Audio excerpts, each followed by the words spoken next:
speed में फिर से जाना पड़ेगा और मेरे में चुके हैं और स्पीड में रहे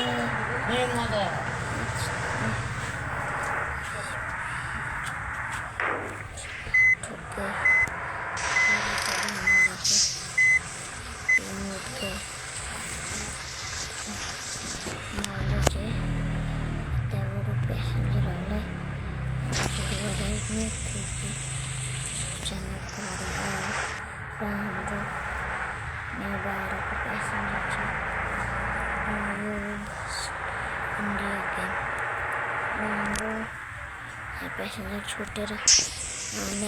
भी बैक करने पड़े करते समय इतने पैसेंजर बैठे पैसेंजर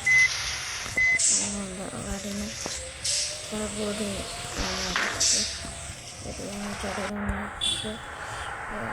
बताएंगे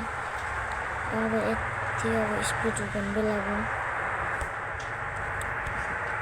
हाम्रो गाडीको नराम्रो बाछामा हुन सक्नुहुन्छ हामीले डबल साइडमा बालेको छौँ र हाम्रो यसै कारणले हामीले यता झिमझिम बाल्दैन नहटेको कारण हाम्रो ओभरटेक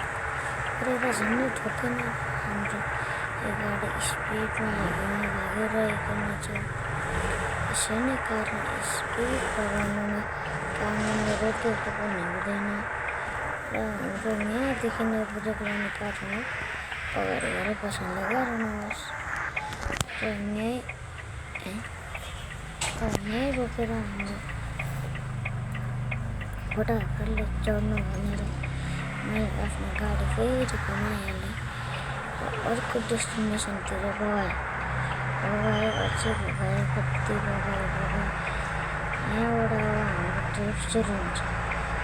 ट्रिप सुरु हुनु कारण यहीँदेखि हो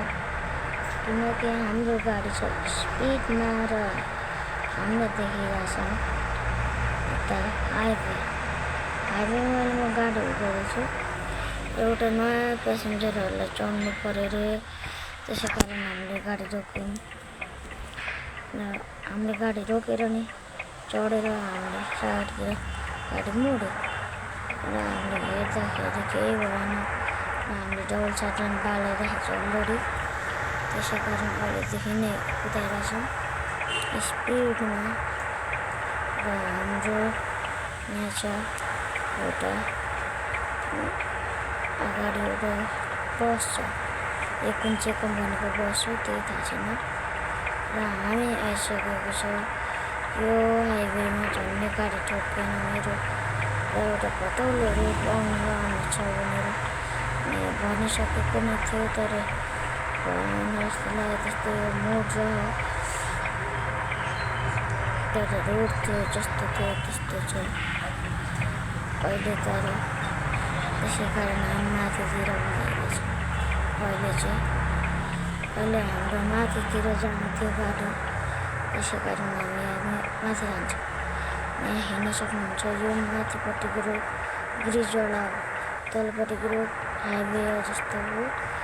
र यता गाडीहरू हट्न नमानेर हामीले हटाइसिन पनि हामीले स्पिडमा हिर्काएर यतापट्टि मोड्नु पऱ्यो भनेको र ठुलो एक्सिडेन्ट भयो र त्यसै